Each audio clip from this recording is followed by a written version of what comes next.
Current level 1.0760. Following yesterday's trading session, the EUR/USD exchange rate experienced a decrease.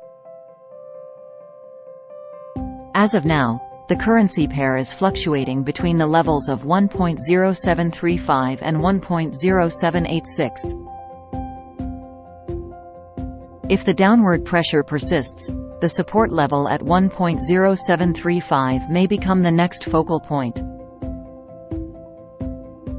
Conversely, if buyers regain control, we could see the EUR/USD value ascend, targeting a breakthrough of the resistance level at 1.0786 and potentially advancing towards 1.0808. The catalyst for increased market volatility today is anticipated to be the release of the U.S. Consumer Price Index at 14:30 Central Europe Time.